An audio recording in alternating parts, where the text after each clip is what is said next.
Hey everybody, welcome to Heels and Gills. Chuck here with you today, and we're tying up another white bass jig. This is my favorite pattern. I've caught more white bass on white and red, or red and white, than any other color over the years. I don't care if it's a white grub with a red tail or a red grub with a white tail. They absolutely love red and white. And this is what we're going to be tying up and taking down after the white bass.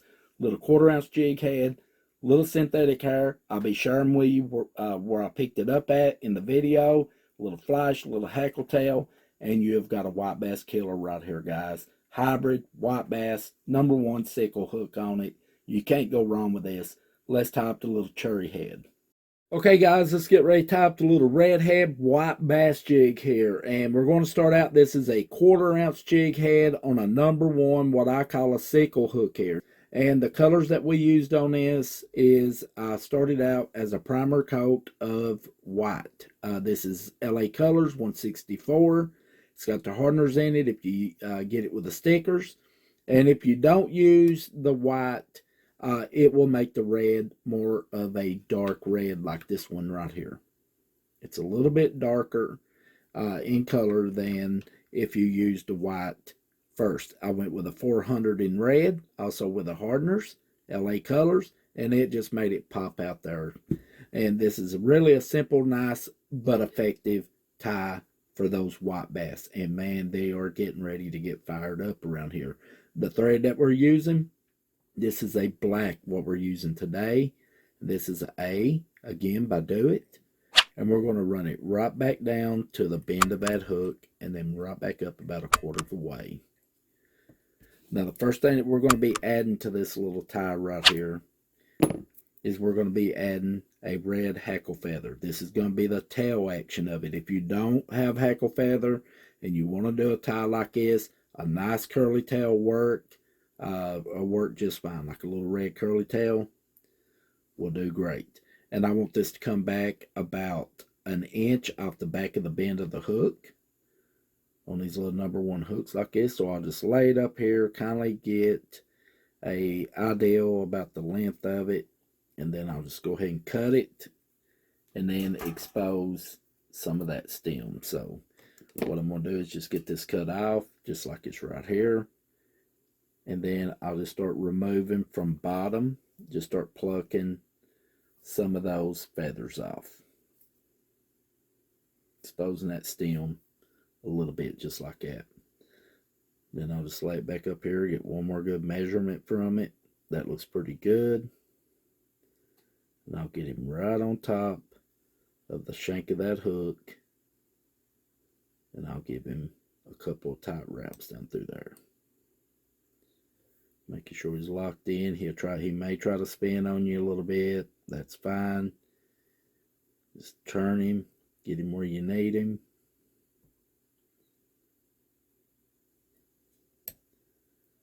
And then just finish locking him in. Right there. That looks good right there. Then we'll just work our way right back up toward the back of the jig head here. Now the hair that we're using today, we're going to be using synthetic today. We're not going to be using bucktail. You can get this at Hobby Lobby. You can get it off Amazon. It's like $5 a sheet, and it looks absolutely amazing in the water. I love doing jig ties with this kind of fiber right here. This is kind of like fox fur, I believe the name of it is, and it's super cheap, and you can tie a lot of jigs out of this. So I'll get a good measurement on it here. I don't want a lot. I want it to come about halfway down, if maybe even a little bit further up on this right here. I want that tail to be able to be seen and to be able to put action out there in the water. So, and we're going to go ahead and just go ahead and get this cut here. About right there is what we're looking for. Lay him down there, and then we're going to put him right up against the back of that jig head, just like you would with bucktail. Then we're going to give him a couple of nice tight wraps, locking him in. And now all we need to do is just start pushing down. Push forward and push down. You don't want that to come out from behind that collar that you're building. And we want this fiber to go all the way around the shank of that hook. So while we're pushing down, we're kind of pushing forward a little bit and just working it around. Just like so. That looks real good right there. Now, I'm going to lock this down before I do anything else to this jig tie here. I don't know if I mentioned this at the beginning of the video. When I got done getting the red on this right here, I used UV resin. Clear, hard UV resin. Hit it with a UV light. And you don't have to worry about that fingernail polish going anywhere. Okay, we got that part of it done there. That's looking real good. Now we're going to add a little flash to it.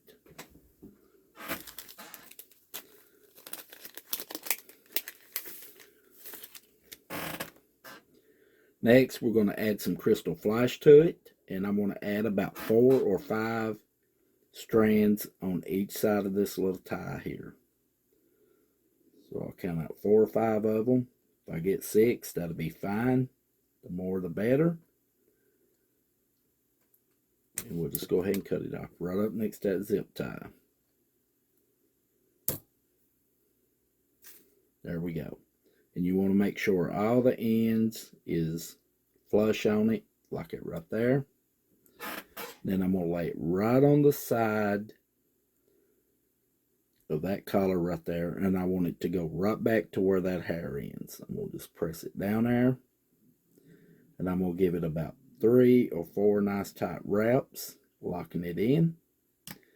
And then I'm going to come over the other side and wrap it over top of the collar. And then I'm going to pinch it and lay it right down the side, just like so. And then I'm going to give him a couple wraps again, locking that side in, making sure it's looking right.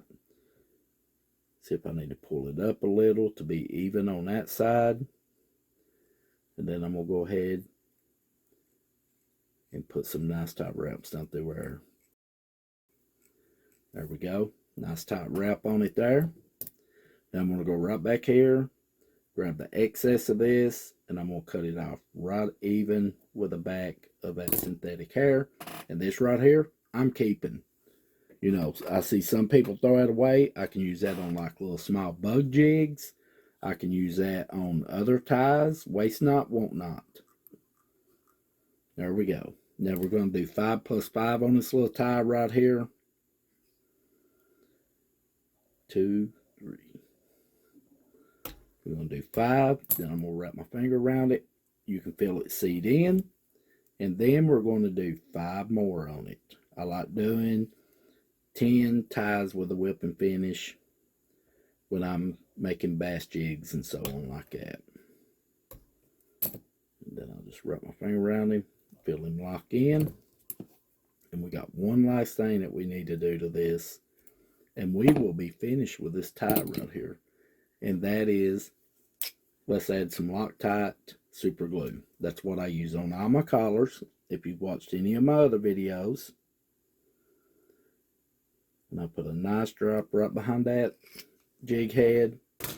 Take my old trusty paintbrush, and then I run it all around it. You can see what a nice shiny look that gives it. And you don't have to worry about how, you know how hard white bass are hitters, or how hard white bass hits. You don't have to worry about this collar breaking. You don't have to worry about the fiber pulling out. It's going to be there to stay. This will be a killer hybrid jig too. There you go. Super simple, super cheap to tie. You can get a 12 by 12 or 10 by 10 piece of that fabric, or fox fur if you would like to call it, for like $5 at Hobby Lobby. You can get off Amazon. You can get the eyes off Amazon as well, and use super glue to put them on, and then put that UV resin over them. Sally Hansen hard as nails. Whatever you prefer to use, whatever you got handy. Just like it's right here. That'll work great too, even on your collars. But this is a killer for white bass here. White bass, out of all my years fishing for them, Tennessee and Kentucky, they love that white and red pattern. I don't know what it is about them, but that's what gets me the fish on the end of the line, is that red and white pattern.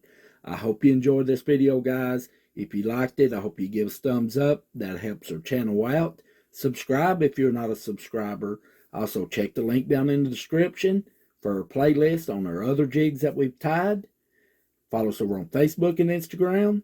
And until next time, stay safe out there on the water. And we'll see you right here at Hills and Gills.